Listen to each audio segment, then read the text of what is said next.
बिस्मिल्लाहिर्रहमानिर्रहीम। अस्सलाम वालेकुम माय यूट्यूब फैमिली, क्या हाल चाल है? सब ठीक ठाक है। अल्लाह ताला आपको अपने हिफ्ज़ मान में रखे। आज मैं आपके लिए कैरी का शरबत लेकर आई हूँ, कच्ची अम्बियों का शरबत। ठीक हो गया जी। तो ये कैरी जो होती है ये थोड़े टाइम के लिए आती है। आजकल इसका मौसम है, आजकल मिल जाएगी।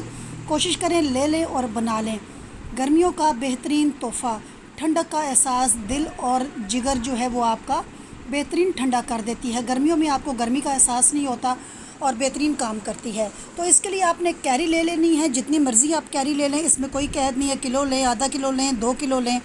आपने उनके छिलके उतार लेने हैं। छिलके उतार के आपने उनको काट लेना है। काटने के बाद जो गुठली है वो आपने फेंक देनी है। जो उसका ऊपर से गूदा है, पहले छिलके उतारेंगे, अच्छी तरीके से धोएंगे। पहले धोने के बाद आपने उनको काटना है। काट के जो गुठली है वो आपने फेंक देनी है। गुठली के ऊपर से जितना भी इसका गूदा है वो आपने सारा निकाल लेना है। उसको एक पैन में डाल लेना है। जिस तरह मर्ज़ी काट लें, जिस शक्ल में मर्ज़ी काट लें, कोई इसकी हमने सेटिंग नहीं करनी। जिस तरह इजी लगता है आप उसको काट सकते हैं। उसके बाद आप उस बर्तन में पानी डाल लें। तकरीबन मेरे पास 1 किलो कैरी थी और मैंने उसके छिलके उतार के उनको मैंने काटा है। और उसके बाद मैंने उसमें तकरीबन 2-2.5 गिलास पानी डाल दिया है।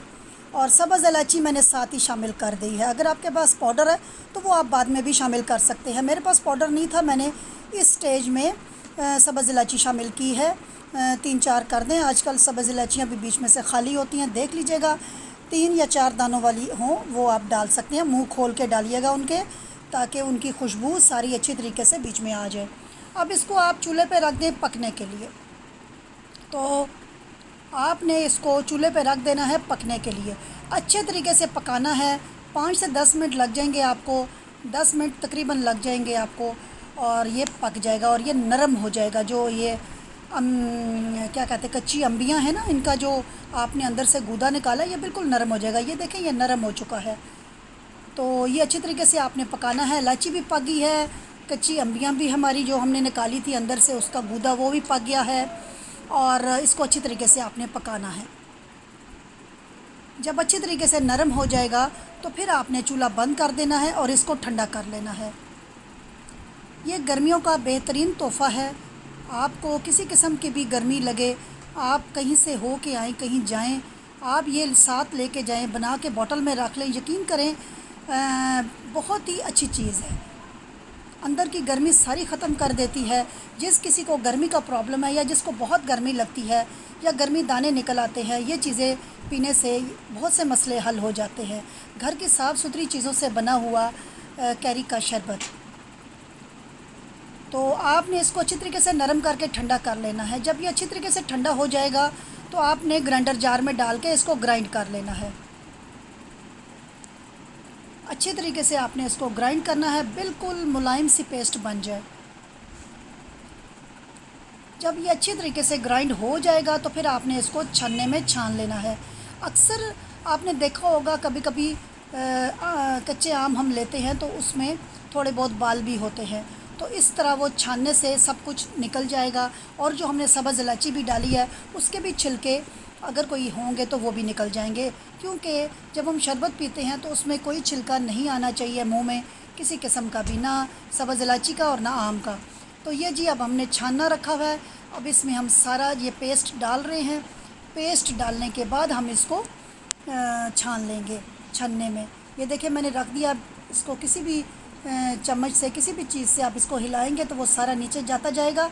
और अगर आपको थोड़ा सा पानी भी डालना पड़ जाए तो आप इसमें थोड़ा सा पानी भी ऐड कर सकते हैं, क्योंकि अभी हमने इसको और भी पकाना है। तो अगर ना अंदर जाए या छन्ने से तो थोड़ा सा पानी यूज़ कर सकते हैं।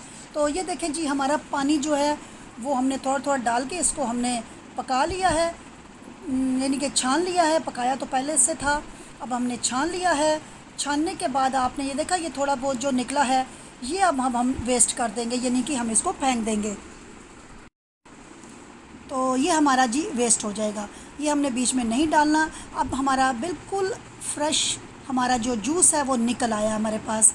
तो अब हम इस जूस को फिर चूल्हे पे चढ़ा देंगे और इसमें हम तकरीबन 1 टीस्पून से कम हम इसमें काला नमक डालेंगे।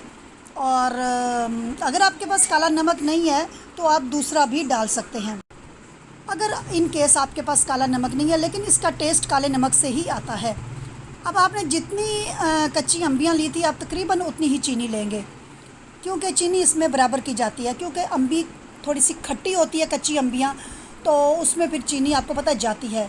नमक भी आप बाद में भी डाल सकते हैं, अभी आप कम डालेंगे, बाद में आप ज़्यादा भी कर सकते हैं। जब आप इसका वो बनाएंगे ना शरबत, तो मैं आपको बताऊंगी साथ साथ आपने कैसे ऐड करना है। अब आपने इसको चूल्हे पे चढ़ा देना है और इसमें चीनी हमने डाल दी है, बराबर की बराबर डाली है। आप देख सकते हैं चीनी इसलिए बराबर डाली गई है कि बाद में हम चीनी नहीं डालेंगे। तो ये सब्ज़ कलर का फूड कलर आप ले लें, कोई सा भी फूड कलर आप ले लें, रंग ले लें, कोई भी ले लें, जो आप जर्दे के रंग इस्तेमाल करते हैं उस तरह का सब्ज़ कलर ले लें, ये वाला ले लें जो आपको इजीली मिल जाता है ले लें, क्योंकि जर्दे में भी तो हम इस्तेमाल करते हैं। कौन सा वो कोई हम गलत होता है, वो भी बिल्कुल सही है, वो भी आप पानी में घोल के इस्तेमाल कर सकते हैं। ठीक हो गया, जो आपको मिलता है आप सब्ज़ रंग डाल दें, क्योंकि कैरी का रंग ज़रा सब्ज़ होता है। वैसे आप ना भी डालें तभी आपका शरबत बन जाएगा, लेकिन अगर आप डालेंगे तो ज़रा इसका कलर अच्छा लगेगा। सब्ज़ कैरी सब्ज़ रंग की होती है तो ये पीने में बहुत ही अच्छा लगता है। फिर जितना आपको ज़रूरत हो, जितना आपने तेज़ और हल्का करना है वो आप उतना रख सकते हैं, क्योंकि इसको जब हम गिलास में डालेंगे तो थोड़ा सा डालेंगे और बाकी पानी और बर्फ़ होगा तो ये थोड़ा सा और लाइट हो जाएगा। इसलिए आपने कोशिश करनी है कि आपने थोड़ा सा रंग तेज़ ही रखिएगा। फिर भी आप देख लीजिएगा, जितना आपको पसंद हो आप उतना कर सकते हैं। चीनी इसमें अच्छी तरीके से आपने हल करनी है और अच्छे तरीके से चीनी को भी पकाना है, और ये जो कैरी का मैंने अंदर से सारा वो निकाला है वो भी आपने पकाना है।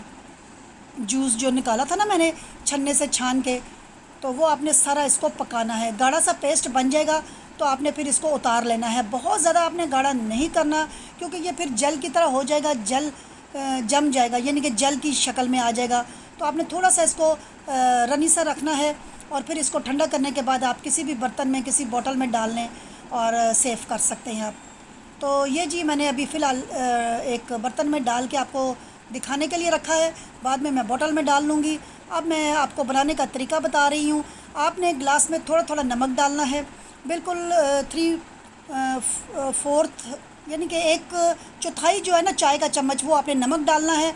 और तकरीबन ये 2 बड़े चम्मच मैंने ये इसका पेस्ट डाला है, जो कैरी का मैंने बनाया था चीनी डाल के और सब कुछ।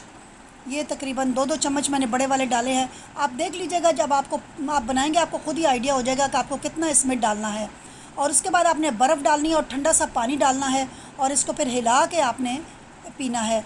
यकीन करें, आप पिएंगे आपको इतना ठंडक का एहसास होगा, गर्मी से बिल्कुल आपको महसूस भी नहीं होगा कि गर्मी है।